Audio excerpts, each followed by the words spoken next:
People don't actually realize what inflation actually does to your net worth and the money that you just have sitting there. It's the worst thing ever. Smoked right it's like now. literally lighting it on fire. Yeah. And exactly, they're holding your value, and during inflationary periods, food skyrockets. Yeah, like you might as well just that can of corn you go buy bought a can for of corn. $1 is going to be $1.50. Exactly. soon. You might as well just go buy a bunch of corn and sell it back to the grocery store.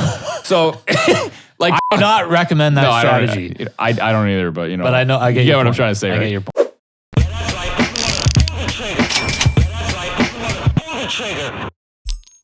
So on today's podcast, we're going to be talking about financing and why financing is going to be important after you've picked your strategy, after you've picked your market, all that stuff. So let's get into why. Now you see this a little bit more. So let's get into it, why you feel like that's a more important route to go versus finding the property first, which is typically what I do, but I'm in a different scenario. So let's go with... how can you look for a property if you don't know what you can afford? Of course. Right? Yeah. Especially in a white hot market where financing conditions really aren't, they're just not an option, right? When there's 10 or 12 offers, it's going to sell without a condition. We're in the big leagues here, right? Like Southwestern Ontario, I look at it as the big leagues.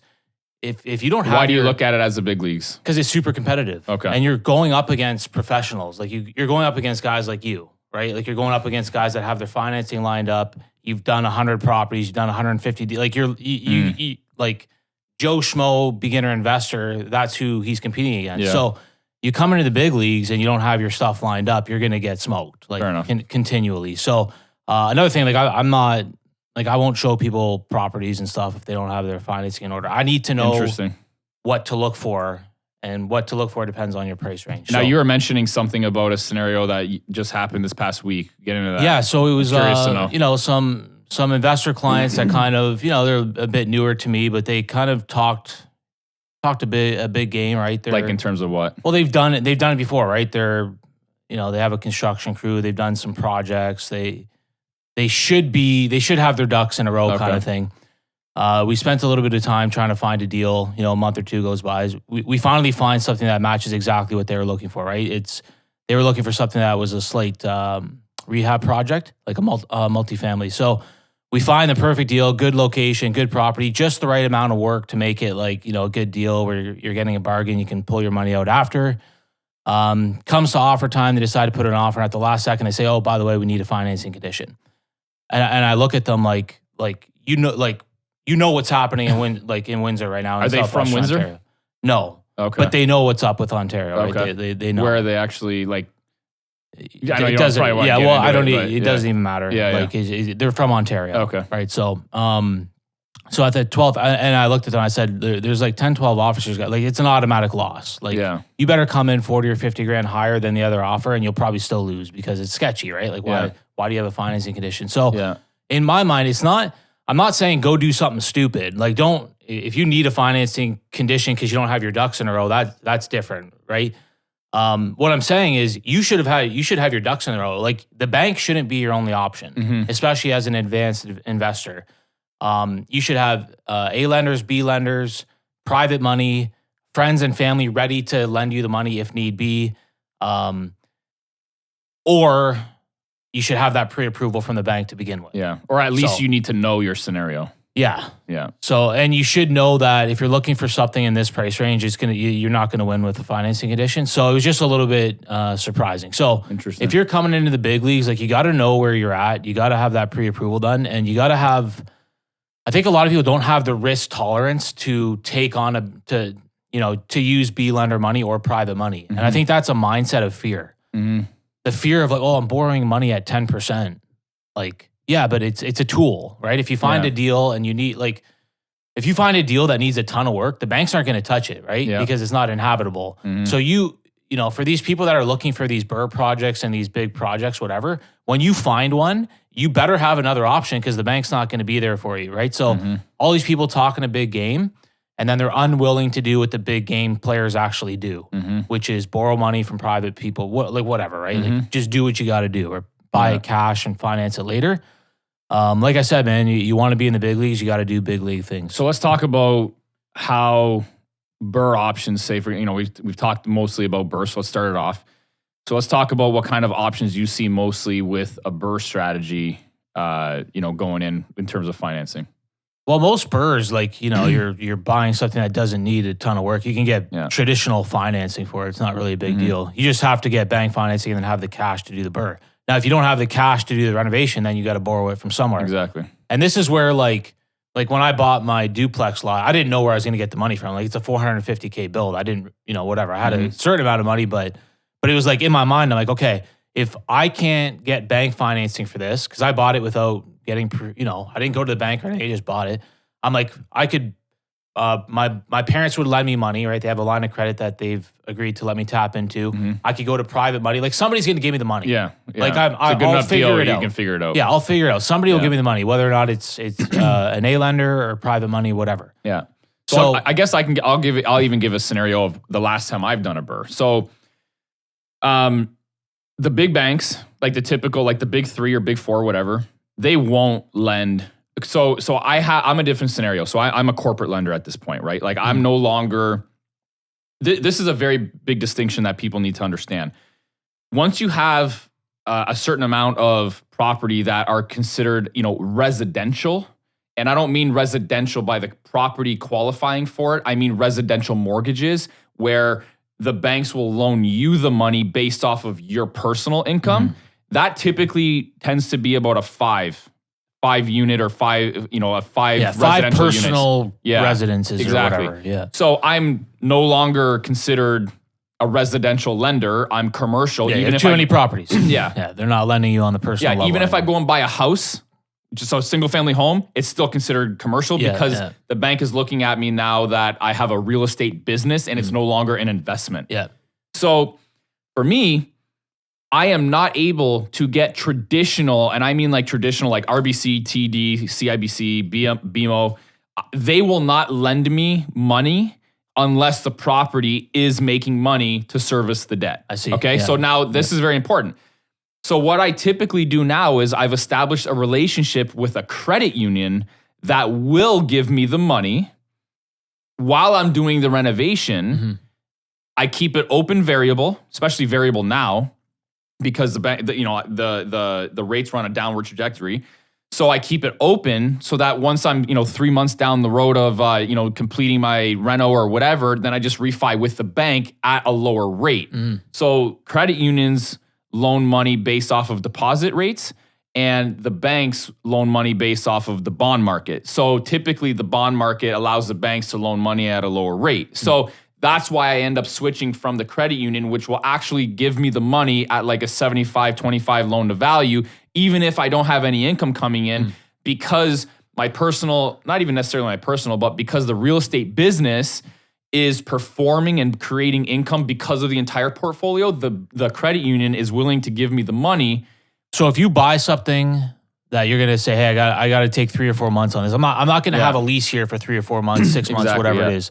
The traditional banks won't lend you that. They will not. You lend have to have the income to support the 100%. Property. So typically, I was doing it from because I was liquid enough. Yeah. I was literally buying properties cash and then refining out when I had when the then property you put was, a mortgage on it. Then I put a mortgage on it. Yeah, exactly. So I think what's important here, not everybody's in your scenario. No, exactly. But the mindset's what important is important. You have the ducks in a row. You know you have this option, you have that option. I'll go to this lender. I have this relationship with this lender. Exactly. RBC later.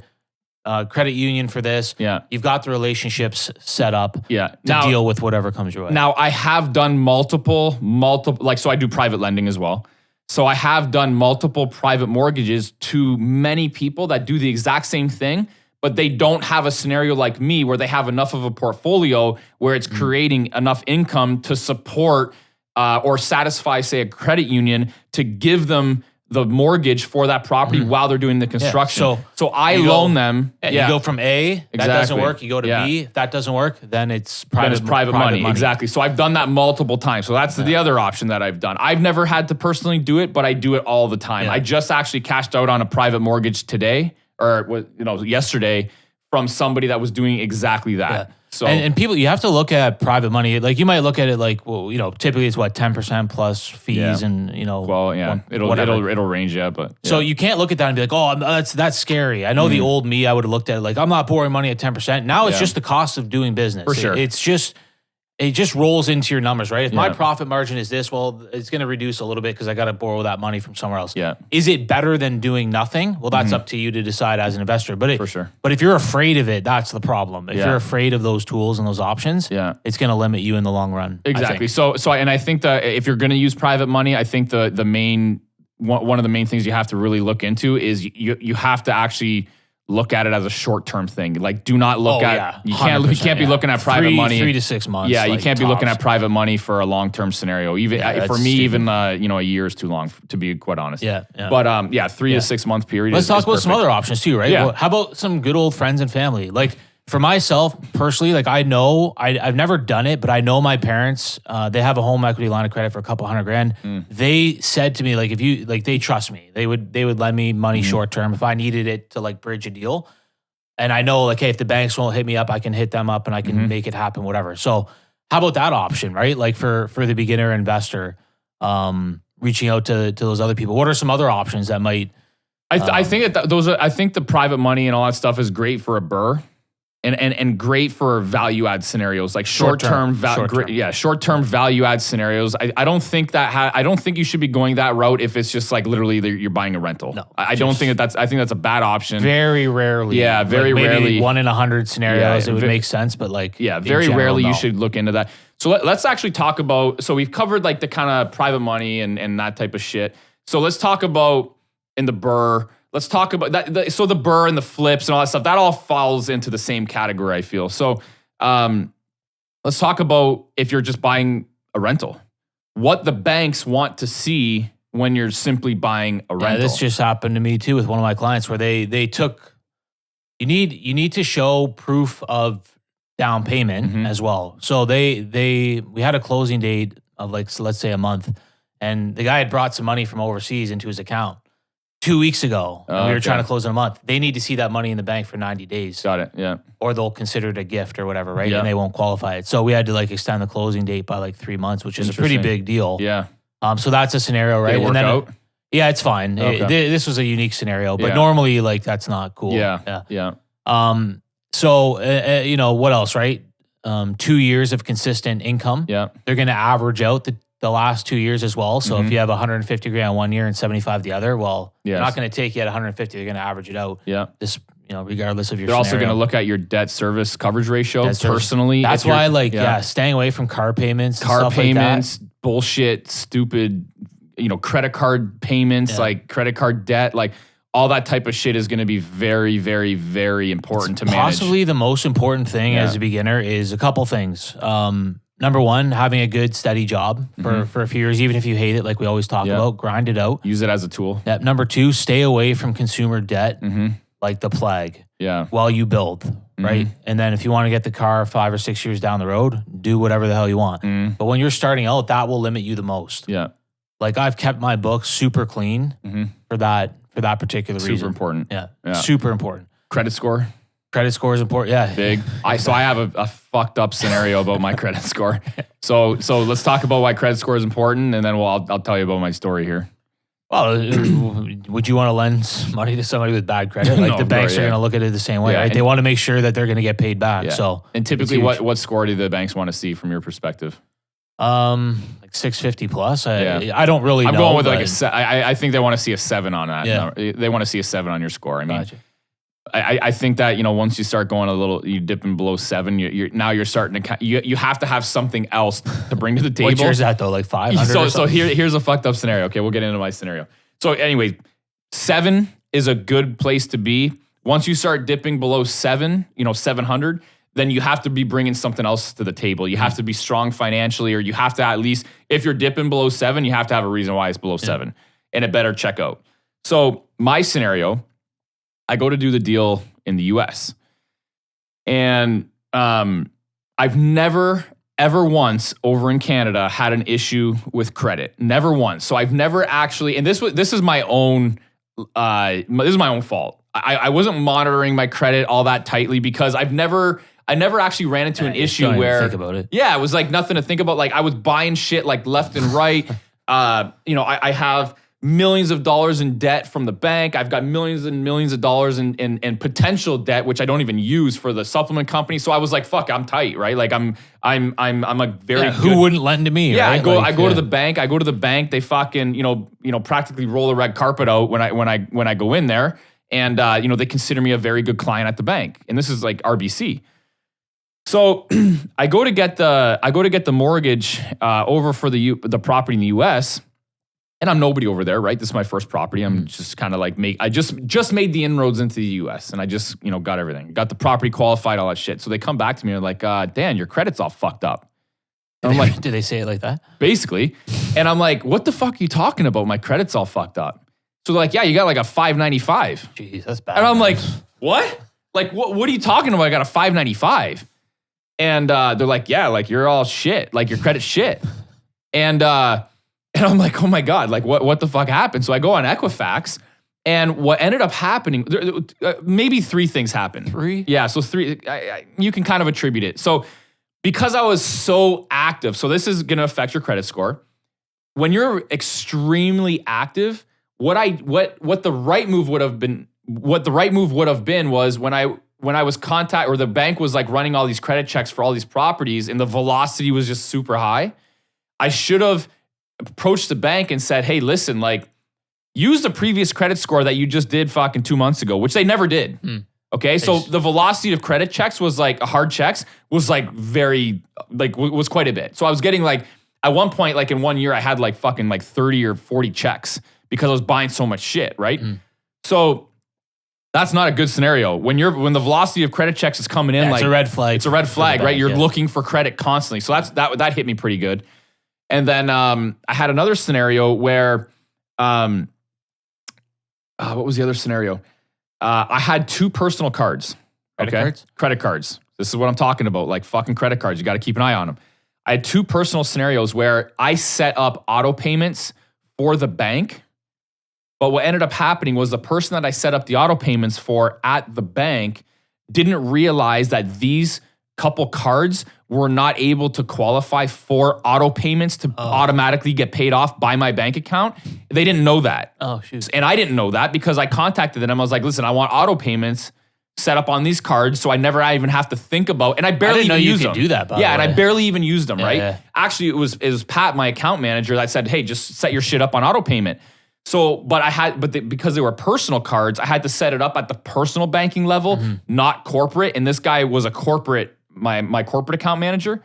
So I didn't realize that after I requested it to be auto paid, it never was. Yeah. And I was delinquent like 90 days on these 2 particular cards. You're a bum, dude. Yeah, exactly. And one was an American card and one was a US or a Canadian card. So that was delinquent. So that fucking killed my credit, right? Yeah, and then what's the result of that, right? You go to get financing at the bank, and all of a sudden they see this credit score, and now they have questions. Exactly. Yeah. So what ended up happening? There was a third reason too. What was the third reason? I think just because. Oh, this was another big one. So I have a scenario where my first package of property was the 15 condos that I purchased. Right? Remember, my first package on the water in Windsor. Yeah. So I own those personally. And because personally, I don't on paper pull a lot of credit or I don't pull a lot of income, my debt service coverage ratio is not in a favorable scenario because I personally own those condos. Okay. And the reason why I did it personally off the get-go was because I barely fucking did that deal, barely scrounged up enough money to do that deal. And I didn't have enough money to get like the corp set up and all that shit. I was a newbie, right? And I know we always push like the hey, own property in your personal name because it's going to be cheaper. It's going to be easier to get the financing. But down the road, once you really start to scale, it does fucking play a factor in your ability to scale somewhat because it will affect your debt coverage service ratio. Now, it doesn't affect it in Canada, but because I'm going into a different market, they look at me like I don't even fucking have anything, okay? It's a completely different market. What ends up happening is they look at you down the road. They look at you after like you check the boxes. Okay, so you check the boxes, you got a 700 credit score, you got this, you got that. Okay, now what's your actual portfolio look like? Do you have experience owning, a portfolio? Do you have experience owning a multifamily property? Because they start looking into that to make sure that you can actually, manage this, it, yeah. right? It was a 56 unit apartment building. They want to know, hey, like, do you have experience owning this? There's fucking elevators in there. There's a boiler system. There's like, all kinds of shit going on in that building. It's not like owning a fucking house. So they want to make sure. So that's what ends up happening. They're going to check all these boxes, credit score, fucking debt service coverage ratio, all that type of shit. And then they're going to start looking at like your experience and your loanability and all that type of shit. So those were the three things that really affected my credit score when they looked at me in the US. And in Canada, they don't even fucking care because I'm so deep and I'm such a good client. And they actually show, they're able to look at my scenario and have recourse over in Canada. If shit hits the fan over in the US, like I can kind of like, I can skirt the recourse scenario over in the US, right? It's going to be harder for them to get the money that they're owed. It's more risky for them. It's more risky for them. So when they see a shit score, they're not going to like it. Yeah. So the reason why I'm getting into that, even though it was a different country than a lot of people potentially listen to this, the fact of the matter is I was new over there and it's the same scenario as a new person as here. If you were new exactly. Yeah, so that's kind of what happened with me. Now I'm rebuilding it, right? And I also had a reason why it was so low. Yeah, and then I actually... It's kind of an error, exactly. Right? I also disputed my score. So because I disputed it, I had some shit knocked off of my credit score. So it ended up going up like fairly soon, like a month or two after, to like 660. But still, when I was doing that deal, like it fucking hurt. Yeah. It was a factor. And thankfully enough for my experience and the size of the portfolio and also the strength of my other businesses financially, they ended up loaning me the money, but it was a fucking hurdle. Almost burned you. It almost burned me. Yeah. So now moving forward, I have a membership with Equifax. So as soon as something hits me, I fucking know about it. So I actually recommend for like the 10 or 15 bucks a month, if you're actually really serious about scaling and you're actually serious about getting to the real estate market or even business in general, get some sort of like TransUnion or Equifax membership to know exactly what's going on with your credit score. How does that work? Do they alert you or something? Exactly. Anytime there's like a check or anytime there's like something that's like fishy about your credit score or even a change, you get alerted. I might sign up for that. I honestly recommend that you do it because it's detrimental. If I would have known that I was getting like, and they'll also notify you about like delinquencies. If I would have known that I was delinquent within only 30 days, I would have fucking fixed it. Because guess what? The one payment on the card was literally $72. I was literally delinquent $72 fucking dollars, and the other card was like $19. Yeah, and you have a $100 million portfolio, and that like I don't even like it wasn't even anything to talk about. So that's why I ended up disputing it, and they kind of like went easy on me. But that's another thing too. A lot of people will look at that $15 payment, and be like, I'm not paying $15 a month. Meanwhile, like real estate's such big money that like you're talking hundreds of thousands of dollars on the line for $15 a month. Now here's another thing too. What I'm going to tell you, you might look at $15 a month, but when you get that mortgage, the rate will be better the higher your credit score. That's a good point. Okay, too, so you'll save way investment. more. Yes, you'll save. You will save way more money getting a better rate than fucking paying the stupid fee. Yeah, just fucking do it. It's an investment. It really is. Your credit. It'll benefit you even on a personal level when you go to get your personal residence or a fucking car lease or financing on a car. Like it'll fucking help you. Yeah. So I definitely I wish that's one of the things that I actually regret. Like in the last year, if I could go back, I'd fucking have an Equifax account. Like I'm not even joking. Like true, I probably would have gotten a little bit of a better, maybe. I don't know if I would have or not, but I might have been able to even get a better rate, or I might have even had more financial options or lender options over in the US if my credit score was like imagine a 750. You walked in there with an 850 credit score, 750. The game may have changed. The game is going to change, but at the same time too, when you're very active and you're buying property left and right, it's kind of hard to, because they do check you personally, right?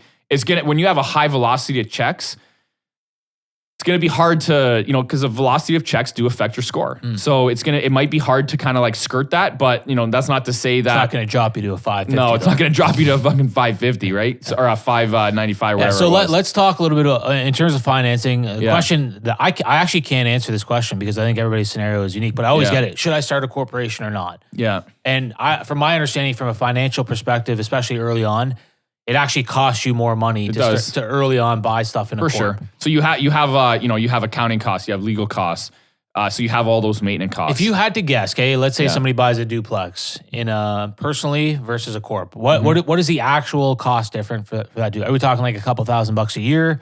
Yeah, in accounting? probably a couple $1,000. Couple $1,000 bucks. So it's set up per year annually. Or is that just to set it up? To set up the corp up, you're about $1,500. If you want to use a lawyer, which I recommend, because if you don't know what you're doing, you might make a wrong move with like the shareholder agreement, whatever, it doesn't matter.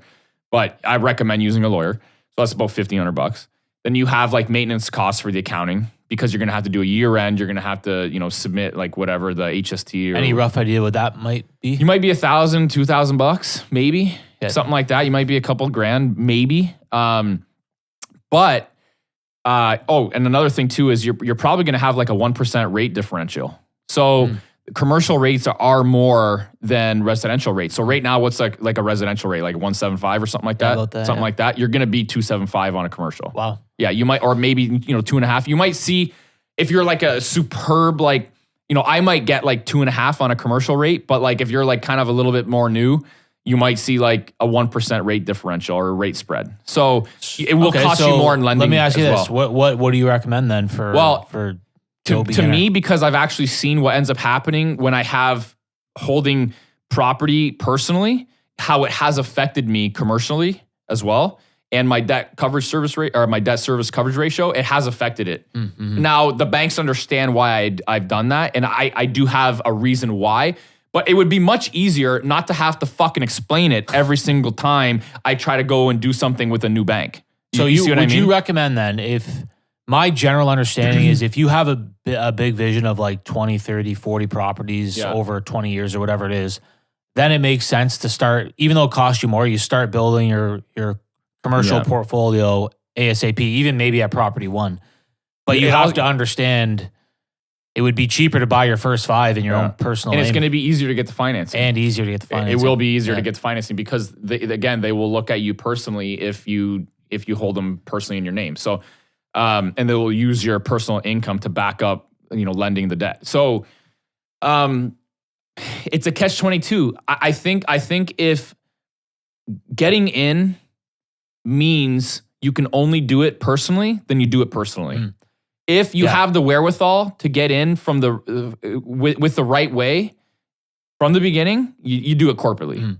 You set it up the right way. Don't let that decision. Slow you for even 1 second. That's exactly. It's not the most important decision. You can figure it out either way. Like I'm still doing what I'm doing, even though I own shit personally. Yeah. I'm still doing it. And there are ways to get up to 10 to 15 properties residentially if you mix banks. So for sure, that's not going banks, credit unions. There's different lenders that with A to B lenders where you're getting great rates. So now here's the thing too. Like I'll give you an example. Like right now, a lot of the lending that I'm doing is actually with credit unions because, again, credit unions are offering residential rates and corporate rates right now with the big banks are a little bit higher than what I can get residentially with some credit unions that I have relationships with. So so you have to have a mix. They're still willing to lend to you residentially. There's no cap on certain they don't run by the same kind of regulations or risk ratings as banks, right? So they'll do typically whatever they want. If they have an appetite for more rentals to put on the books, they'll open it up and give you residential rates. So what kind of rates do you get from the credit union?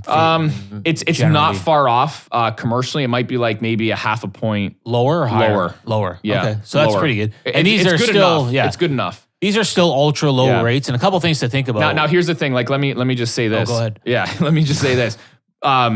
It's only since the rates have come down significantly. Before they actually dropped significantly, the credit union on a residential level was significantly better.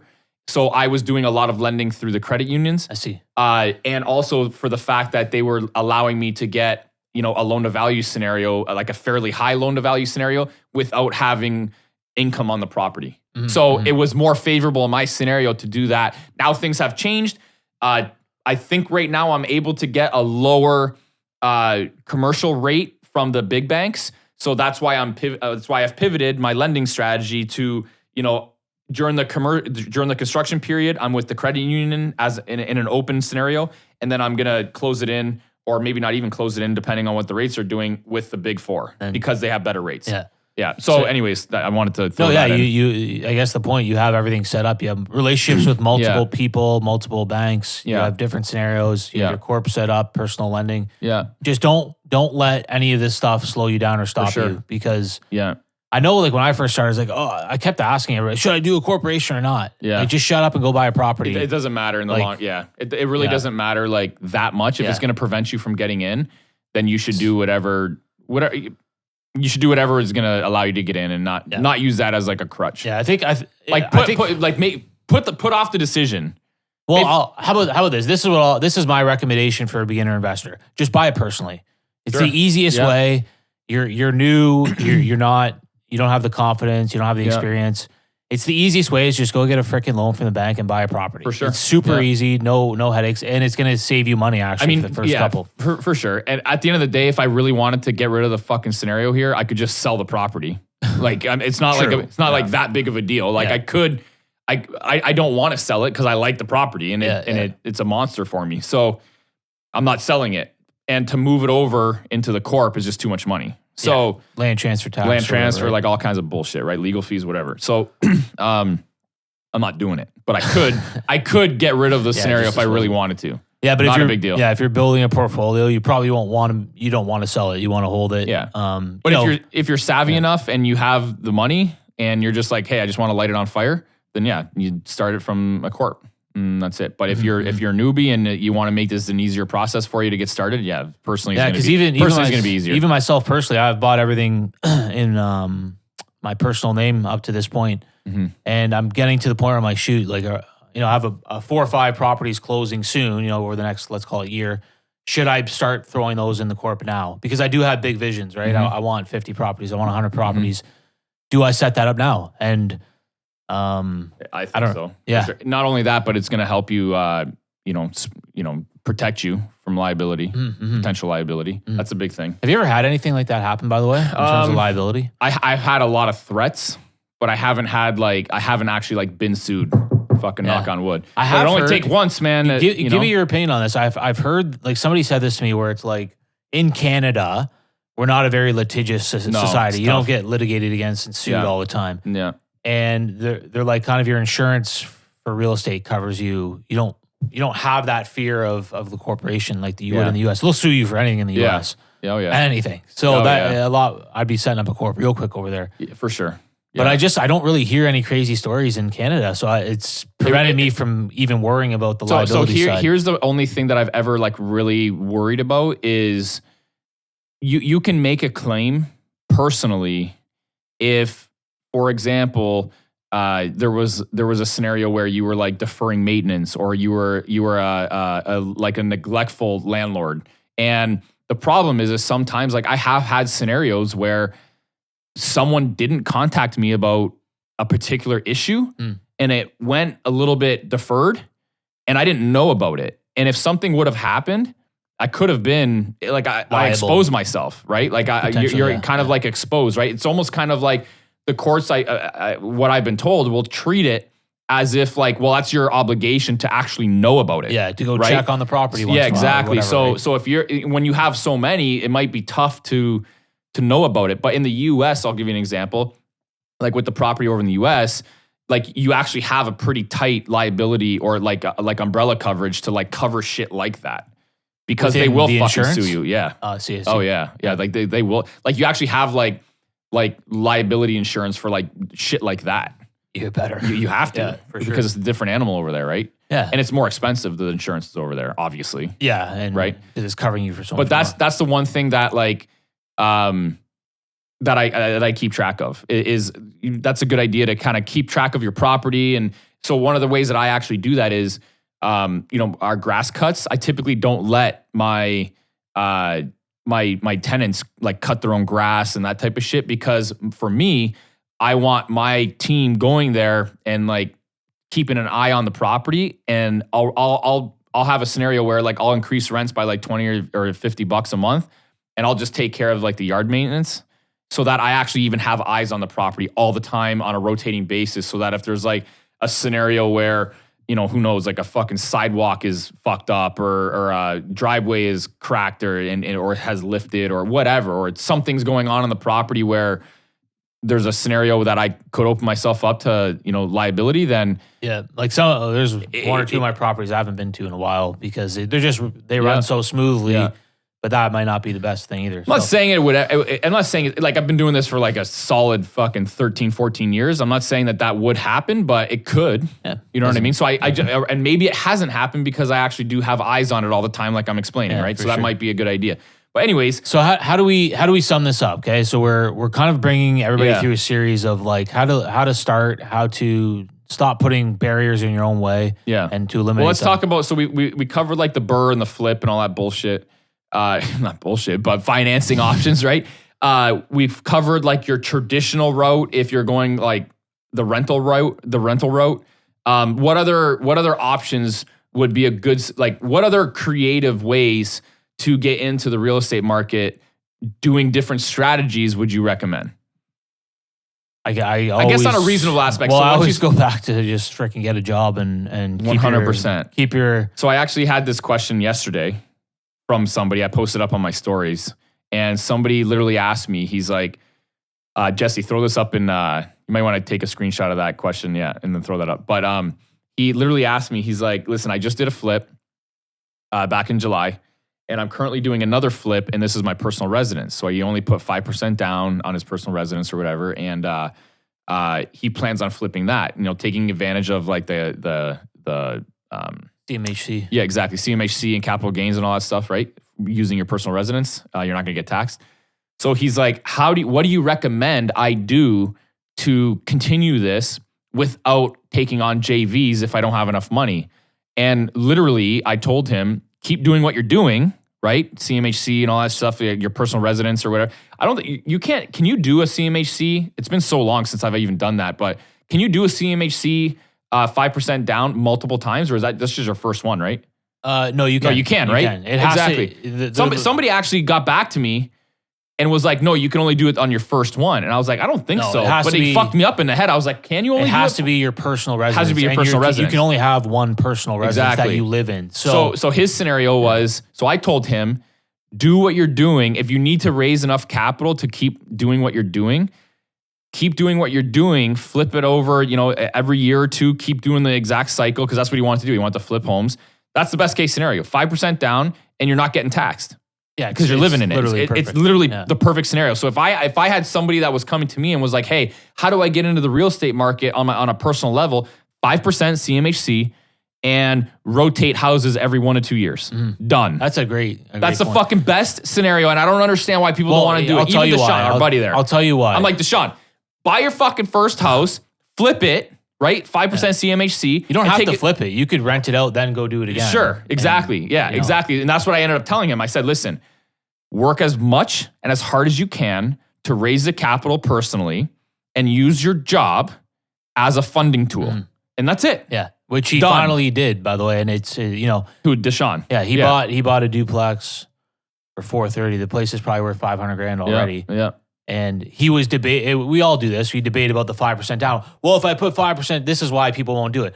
If I only put 5% down, my cash flow will be lower. Yeah. Yeah, but you're buying a duplex for $20,000. Yeah. Like you control a $450,000 asset for $20,000. Like that's the play. Like that's power. That's powerful, man. Very powerful. That's so powerful. Yeah, it's actually stupid powerful. And then your percentage returns, when you only have $20,000 down, even if you're only making $100 a month, that's still like a very relatively high return on investment. Plus principal pay down and appreciation. Like you have more leverage, and leverage is power. So let's explain the 5% down. I don't know if everybody knows, but basically you go, because it's been so I never even did it. This is the general theory, right? Yeah. The banks have to cover their asses. That's why they want 20% into a property. So if shit goes bad, they're covered by. They have 20% equity to cover their potential losses. CMHC is a crown corporation that insures the mortgage so that the bank can lend you the money with only 5% down. So if you default, CMHC insurance covers the bank, right? The bank can't lend out at 5%. They have too many rules and regulations. That's a way to lend people money at a cheaper rate. Yeah, and allow people to get in the housing market. Now, how is that paid for? They roll that fee, right? The 5% down. They roll significant fee into the mortgage, right? It ends up costing you an extra 10 or 15 grand on 5% down. And that goes on top of the mortgage. Yeah. So that's the general premise of how it works. But we talked about the power of it. Oh, it's huge. It's massive. Now think about this as well. When you're only putting 5% down, let's use a $300K property. That's $15,000 on a $300K property. If you were to put 20 grand down, that's 60 grand.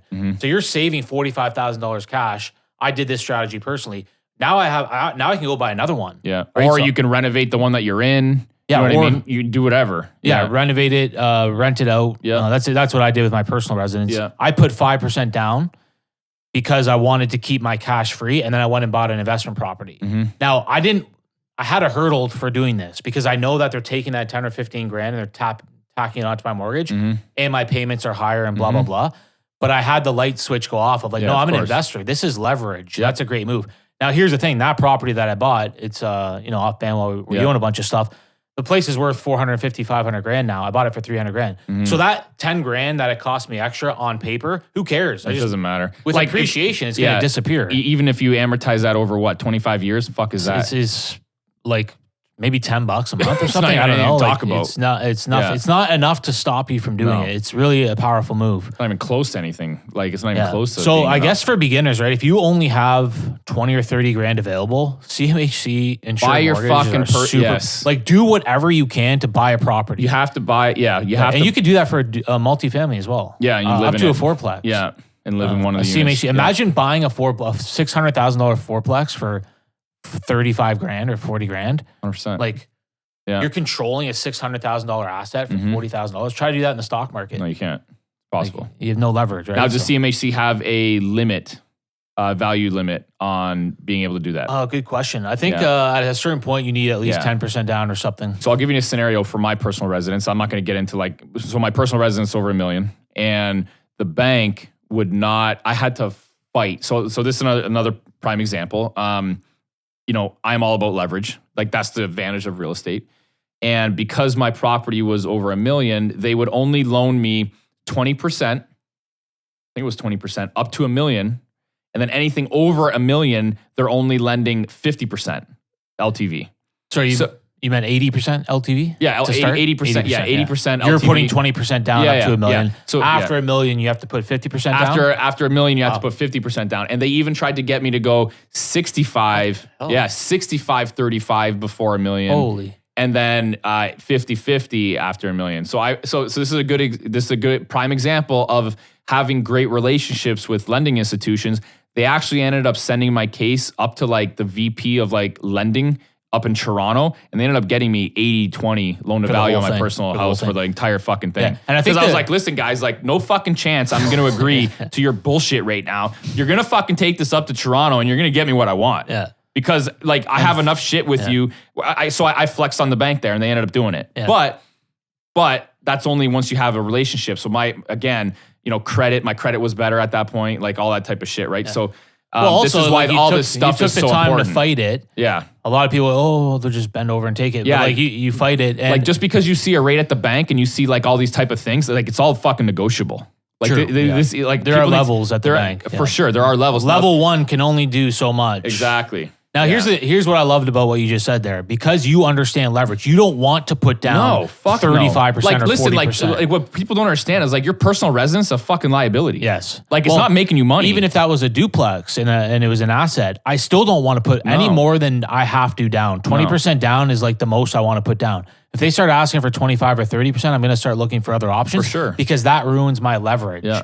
And I want like that extra 10% I have to put down. That's 10% less I can go put to work somewhere else. It's also basically free money right now. Yeah, very, Like, very good seriously, point. not I don't know joking. if people understand leverage. We have to do a whole series on leverage. Leverage is so much deeper than people think. I think leverage and inflation, people don't understand them. So what I did on my well as they on my personal scenario. So not to get like, I guess this is all about financing and how you can like actually, whatever. Maybe we can. I'll segue into getting back on track here, but I'll give it a prime example of what I did like for my personal residence. So, the house that I sold to move into, my previous personal residence, I ended up getting, I think, like maybe $400,000 in equity, being able to be pulled out, even when in considering the 20% pay down on my new place. And the reason why I was able to do that was because when I bought my previous house, the market has increased. Like I bought my previous house like 8 years ago.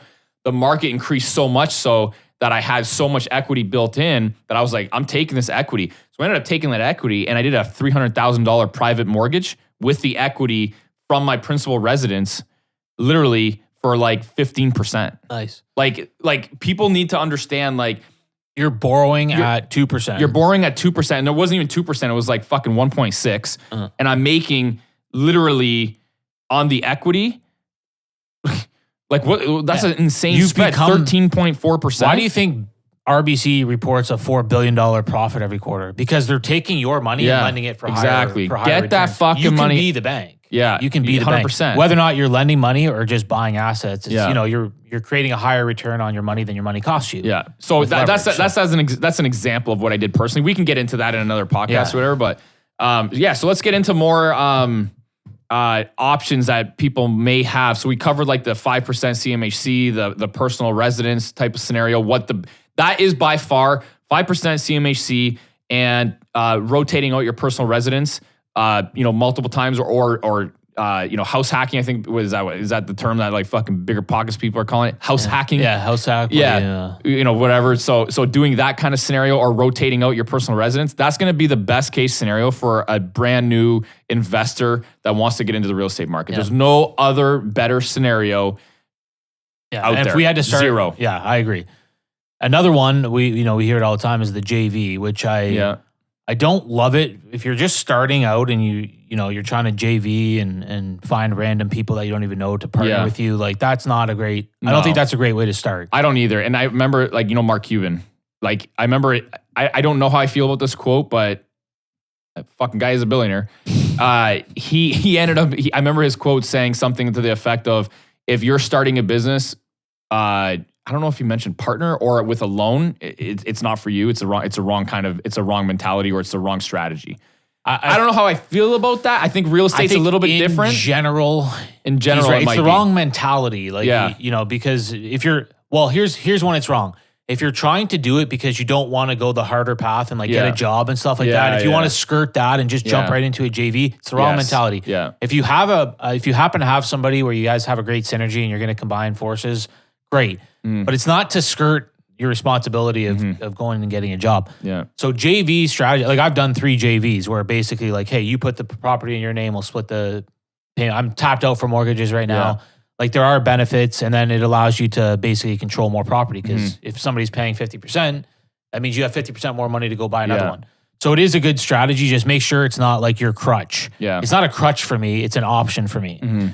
I'm finding a lot of people are coming to me and the JV is a crutch because they don't have financing lined up. They don't have any options. They don't have a job. They don't have 2 years work history. Yeah. So they're trying to skirt that and go right to a JV. Get your shit in order first.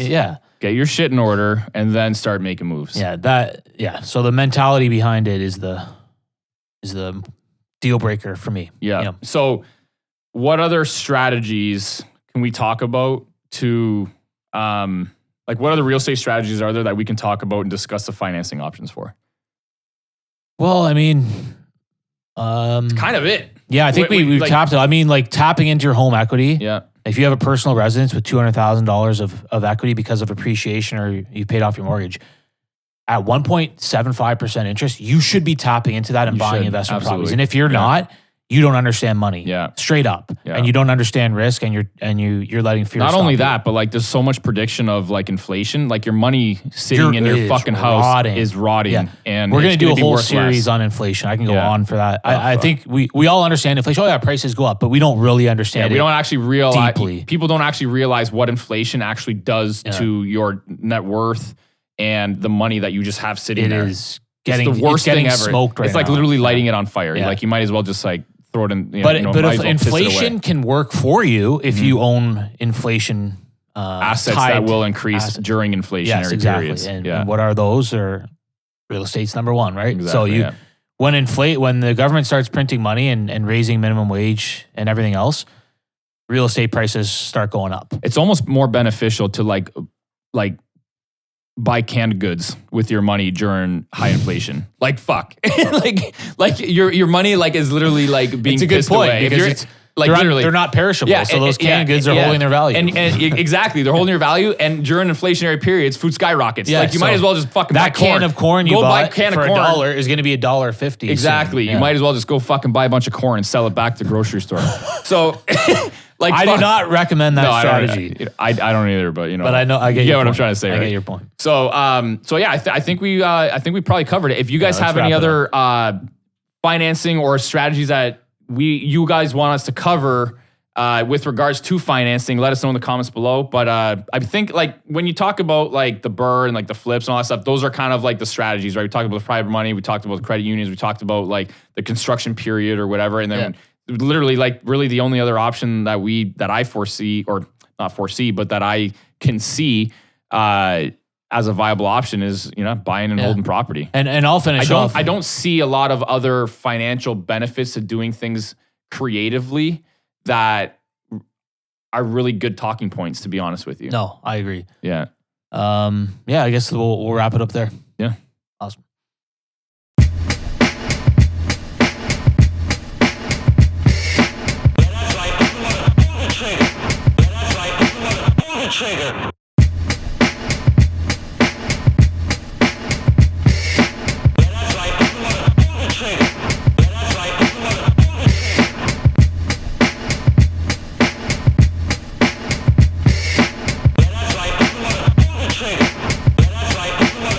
Trigger.